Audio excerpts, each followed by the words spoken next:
places. But here's the major problem, I think, with cricket commentary. And I've probably never written this and probably should. There aren't enough professional cricket commentators.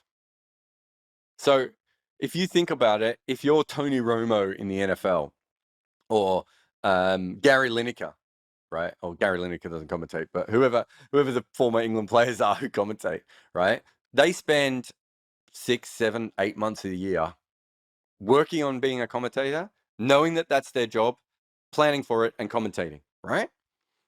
Let's say you're an IPL commentator. You've got 2 months of IPL commentary. So let's say you're Danny Morrison. You've got 2 months of IPL commentary. Then you don't get any work for a little while after that. Then randomly the CPL call you, and you go and do a month there, right? And then you're doing a bunch of coaching in Queensland. Maybe you're doing some speaking engagements. Maybe you're doing whatever else, right?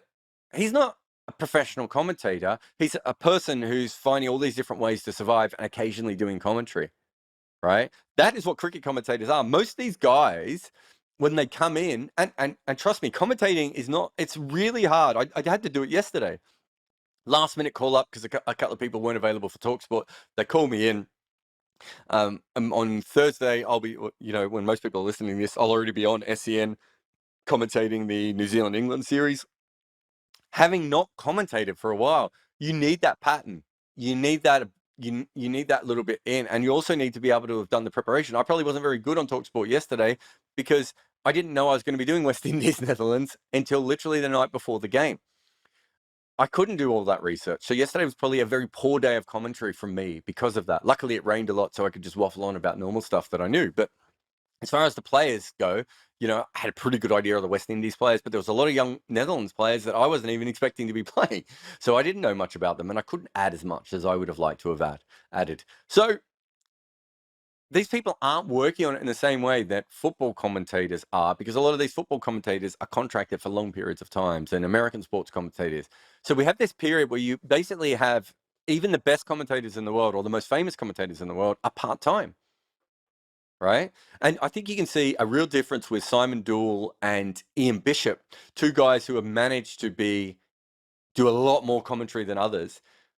I didn't think Ian Bishop was particularly great when he started. He's really good now.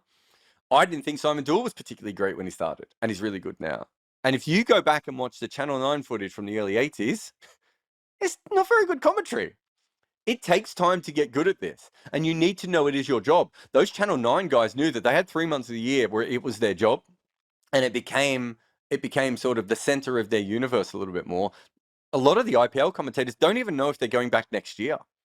Right? They don't have long-term contracts. They don't have job security. Then you end up commentating with TalkSport or SABC or one of the what is it, Pitch and Sunset and Vine. You get contracts with them. The whole thing, it's not being pushed to make better commentators. It's literally being pushed to be like, who's the most famous voice this week? And to be a commentator,